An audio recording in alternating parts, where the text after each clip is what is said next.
कुणी ठरवून कवी होत नाही किंवा करिअर म्हणून निवडत नाही कवी होणं. खरडून खरडून बंद पडलेत काहींचे पेन, तरी सुद्धा त्यांच्या वाट्याला येत नाही प्रकाश झोतातलं आयुष्य किंवा त्यांच्या सहीचा होत नाही ऑटोग्राफ. काही पेनच लागलेत पुरस्कारांच्या गळाला आणि काही पुरस्कारच लागलेत पेनांच्या गळाला. काही पेनच लागलेत पुरस्कारांच्या गळाला आणि काही पुरस्कारच लागलेत पेनांच्या गळात. आम्ही अशा काळात पेनाशी मैत्री केली आहे. आम्ही अशा काळात पेनाशी मैत्री केली आहे की ज्या काळात मॉर्निंग वॉकला गेलेल्या पेनाचीच हत्या झाली आहे. आम्ही अशा काळात पेनाशी मैत्री केली आहे की ज्या काळात मॉर्निंग वॉकला गेलेल्या पेनाचीच हत्या झाली आहे. पण तरी सुद्धा आम्हाला ठाम विश्वास आहे की धोक्यात असलेली लोकशाही पेनातली शाहीच वाचू शकते. पेनातली शाहीच वाचू शकते. बोटावरची शाही पुसली काय नाही पुसली काय फरक पडत नाही, कारण पेनाच्या शाहीला आजही बळ आहे आणि ते बळ देणारी माणसे या ठिकाणी उपस्थित आहेत. मला 2 ओळी आठवल्या म्हणून मी म्हणलो मला माईक दे. मी बोलतो की तुझ्या बंदुकीची गोळी बघ वाया गेली. तुझ्या बंदुकीची गोळी बघ वाया गेली. दाभोळकर पानसरे कुणीच मेलं नाही बघ. अरे तुला जर मारायचं असत तर विचाराची गोळी कर आणि विचाराची माणसं मारून दाखव. ही विचारांची माणसं मारून दाखव. तर मी सर्वांना क्रांतिकारी जय भीम. आप्पा, निखाऱ्यावर भाजलेल्या मुली आम्ही, निखाऱ्यावर भाजलेल्या मुली आम्ही, विजेचे घोट प्यायलेल्या मुली आम्ही, रमाई जिजाऊ सावित्रीच्या मुली आम्ही, रमाई जिजाऊ सावित्रीच्या मुली आम्ही, भीमतेजाने तेजाळलेल्या मुली आम्ही, भीमतेजाने तेजाळलेल्या मुली आम्ही. एक हिंदी उर्दू गजल घेते, त्यापूर्वी एक शेर म्हटलं की मैं कलम की तोप करके शब्द शब्द में अंगार भर दूं, मैं कलम की तोप करके शब्द शब्द में अंगार भर दूं, स्याही का बारूद बनाकर हर बुराई पर प्रहार कर दूं, नारी हूँ आज की शौर्य ध्येय साहस की मूरत, तरसती धार बनकर हर विकृति का संहार कर दूं, तरसती धार बनकर हर विकृति का संहार कर दूं.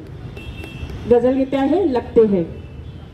कभी हैवान लगते हैं, कभी शैतान लगते हैं. दिन ब दिन ये जो सामाजिक नीति है उसका राजनीतिक चेहरा आपके सामने पेश करिए कि कभी हैवान लगते हैं, कभी शैतान लगते हैं, यहाँ इंसान अब लेकिन कहाँ इंसान लगते हैं, यहाँ इंसान अब लेकिन कहाँ इंसान लगते हैं. कभी हैवान लगते हैं, कभी शैतान लगते हैं, उन्हीं का हल नहीं मिलता जमाने में कहीं यारो, उन्हीं का हल नहीं मिलता जमाने में कहीं यारो. यहाँ पर देखने में जो, यहाँ पर देखने में जो सवाल आसान लगते हैं, यहाँ पर देखने में जो सवाल आसान लगते हैं, कभी हैवान लगते हैं. बनाए साधु का भेष बाबा जो चमत्कारी, बनाए साधु का भेष बाबा जो चमत्कारी, अगर पर्दा उठाया तो, अगर पर्दा उठाया तो वही शैतान लगते हैं, अगर पर्दा उठाया तो वही शैतान लगते हैं.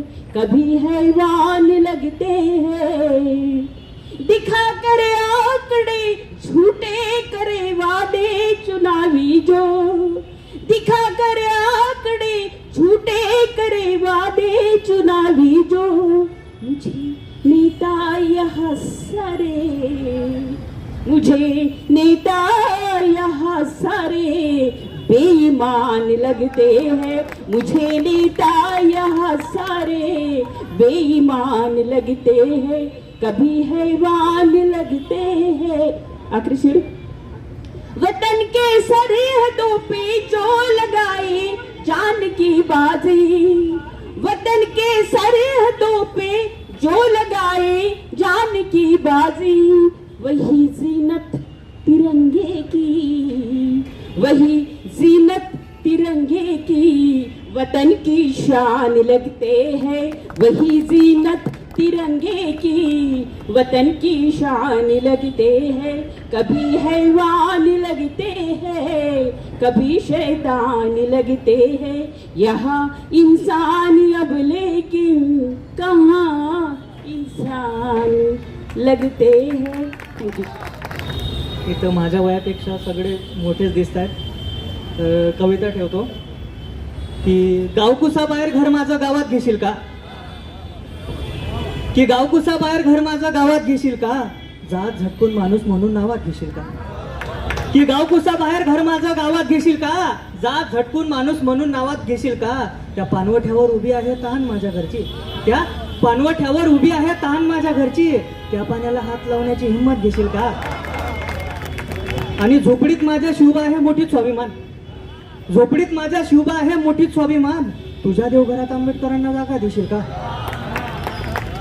आणि तुझा तुका मी मानतो ग, तुझा तुका मी मानतो ग, शब्दांचा तो सन्मान, तुझा तुका मी मानतो ग, शब्दांचा तो सन्मान, माझा बुद्ध विचार म्हणून मनात घेशील का, आणि तुझा देव आणि माझा देव वेगळे कसे झाले, तुझा देव आणि माझा देव वेगळे कसे झाले, या भिंतींच्या ढिगाऱ्याखाली देव शोधशील का, पण माझ्या लेकरांच्या डोळ्यात उद्याचं स्वप्न आहे, माझ्या लेकरांच्या डोळ्यात उद्याचं स्वप्न आहे, त्या स्वप्नांना माणूस म्हणून जातीत घेशील का, आणि स्वराज म्हणतो बुद्धाचा मार्ग शस्त्र नव्हे विचार, आणि स्वराज म्हणतो बुद्धाचा मार्ग शस्त्र नव्हे विचार, या समतेच्या वाटेवर हात हातात घेशील का, या समतेच्या वाटेवर हात हातात घेशील का.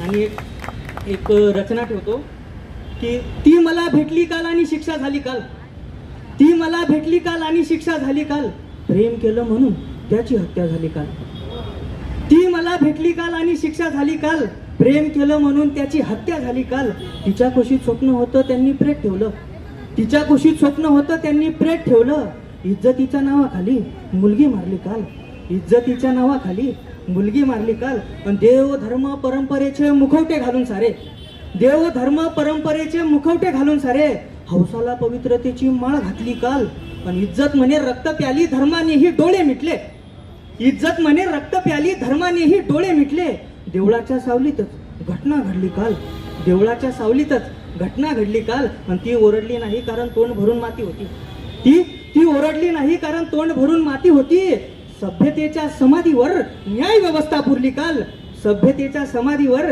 न्याय व्यवस्था पुरली काल. आणि आजही स्त्रीवरती बघतायत आपण की निर्बंध प्रत्येक गोष्टीवर लागतायत, त्यावरती लिहिलं होतं की तिचं शरीर तिचं नाही हे घोषवाक्य झालं, तिचं शरीर तिचं नाही हे घोषवाक्य झालं, पुरुषार्थाच्या नावावर निर्दयी सत्ता बसली काल, पुरुषार्थाच्या नावावर निर्दयी सत्ता बसली काल. आणि आईच्या पदरात प्रश्न बापाच्या मोठी छाप, आईच्या पदरात प्रश्न बापाच्या मोठी छाप, घरात जन्मलेली लक्ष्मी ओझं ठरली काल, घरात जन्मलेली लक्ष्मी ओझं ठरली काल. आणि स्वराज म्हणतो मी लिहितो म्हणून सुटलो नाही, स्वराज म्हणतो मी लिहितो म्हणून सुटलो नाही, माझ्या शांततेनेच हत्या पुन्हा झाली काल, माझ्या शांततेनेच हत्या पुन्हा झाली काल, इज्जतीच्या नावाखाली मुलगी मारली काल, प्रेम केलं म्हणून त्याची हत्या झाली काल.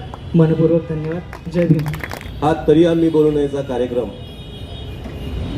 ज्या कवयित्रीने महाराष्ट्राला दिला,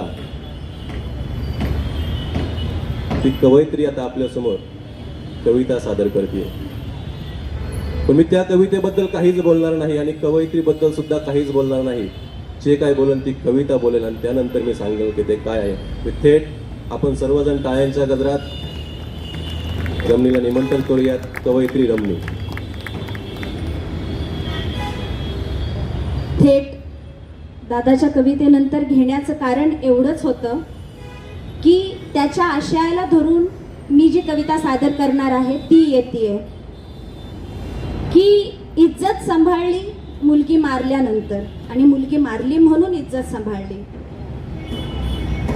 मला समजत नाही इज्जत आणि मुलगी एवढी समानार्थी काय, आणि अजून हा समानार्थी असण्याचा धागा आपण कोणत्या विरुद्धार्थी वागण्यानं पाळणार आहोत मला अजूनही कळत नाहीये. आता मी तुमच्या समोर एवढी ताठ मानेनं बोलतीये, पण सध्या मी बोलत असतानाही कुठेतरी कोणीतरी माझ्यासारखीच एखादी तिच्यावर होणाऱ्या बलात्काराला बळी पडत असेल.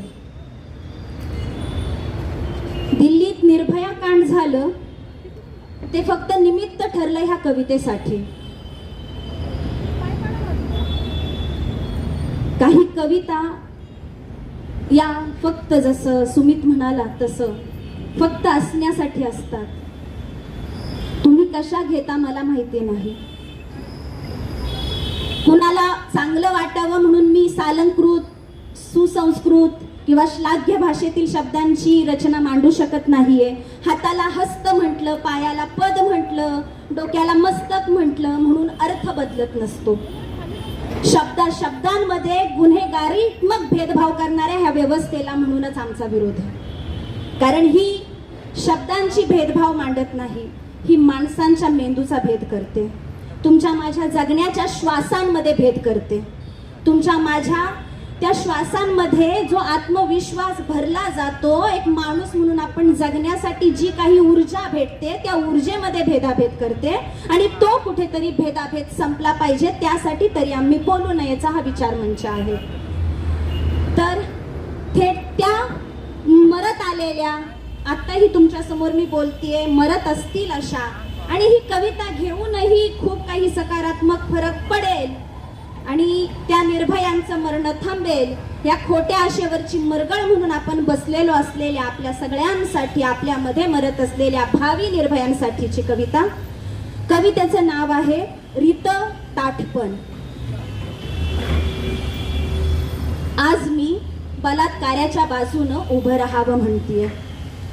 आज मी बलात्काराच्या बाजूनं उभं राहावं म्हणतीये, बलात्कारालाही अंजरून गोंजारावं म्हणतीये. आज मी बलात्काराच्या बाजूनं उभं राहावं म्हणतीये, बलात्कारालाही अंजरून गोंजारावं म्हणतीये. कुणीतरी राहिलं पाहिजे ना त्याच्या बाजूनं उभं, कुणीतरी राहिलं पाहिजे त्याच्या बाजूनं उभं. कारण सध्या तरी तोच मला माझा यत्र तत्र सर्वत्रचा प्रांत व्यापणारा दिसतोय. कारण सध्या तरी तोच मला माझा यत्र तत्र सर्वत्रचा प्रांत व्यापणारा दिसतोय. होतो ना मग तो व्यापक माझा सखा, होतो ना मग तो व्यापक माझा सखा.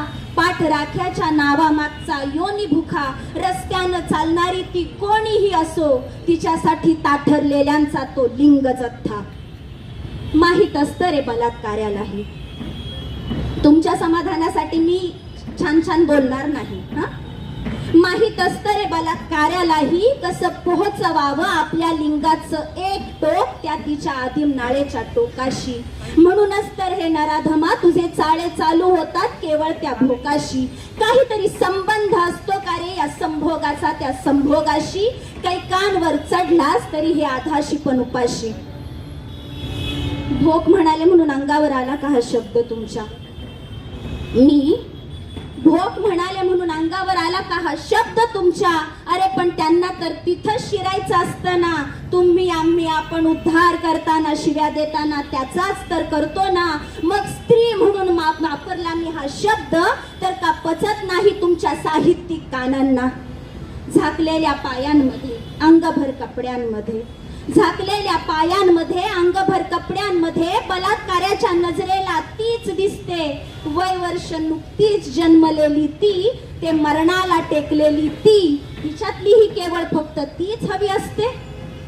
रोज ऐकतो रोज वाचतो कुठेतरी आपण कोणीतरी कोणाचा तरी सत्कार केला. रोज ऐकतो रोज वाचतो कुठेतरी आपण कोणीतरी कोणाचा तरी सत्कार केला. रोज वाचतो रोज ऐकतो कुठेतरी आपण कोणीतरी कोणाचा म्हणे बलात्कार केला. पण बलात्कार करणाऱ्या लिंगाच्या वखवखलेपणाची बातमी होत नसते मित्रा. बलात्कार करणाऱ्या लिंगाच्या वखवखलेपणाची बातमी होत नसते मित्रा. आणि लिंगाच्या घुसमटलेपणाचीही नाही. हा घुसमटले मनच म्हणायला हवं ना ते. असं अचानक उफाळून येणारं कॅथर्सिस असतं म्हणे ते. असं अचानक दाटून आलेलं कसलं तरी सल असतं म्हणे ते. मग असं अचानकच कुणावर तरी चढू वाटतं म्हणे. मग बरोबर आहे मित्रा तुझं, बरोबर आहे मित्रा तुझं. चूक तिची आहे तुझी नाही. चूक तिची आहे तुझी नाही. ती कमी पडते तुझ्या एकाच लिंगाचे दशावतार सहन करायला. चूक तिची आहे तुझी नाही. तू केवळ तुझं लिंग कुठं ठासतोस रे तिथं? तू केवळ तुझं लिंग कुठं ठासतोस रे तिथं, अरे तू तर तुझं सगळं ताठ पण रीत करतोस तिथं. नशीब नशीब काही मिनिटाच्या सीसॉच्या खेळानंतर ते तप्त लिंग लोखंड म्हणे हलकं होतं. नशीब काही मिनिटांच्या सीसॉच्या खेळानंतर ते तप्त लिंग लोखंड म्हणे हलकं होतं. आणि बलात्कार पीडितेचं योनी गर्भ तुझ्या भावी बलात्कारी शुक्राणूंनी भरलेलं मडकं होतं. आणि त्यानंतर रीते होतात माझे हे पाहणारे वाहणारे अंध डोळे. आणि शांत होतात हे लिहिणारे काहीही न करू शकणारे शंड हात.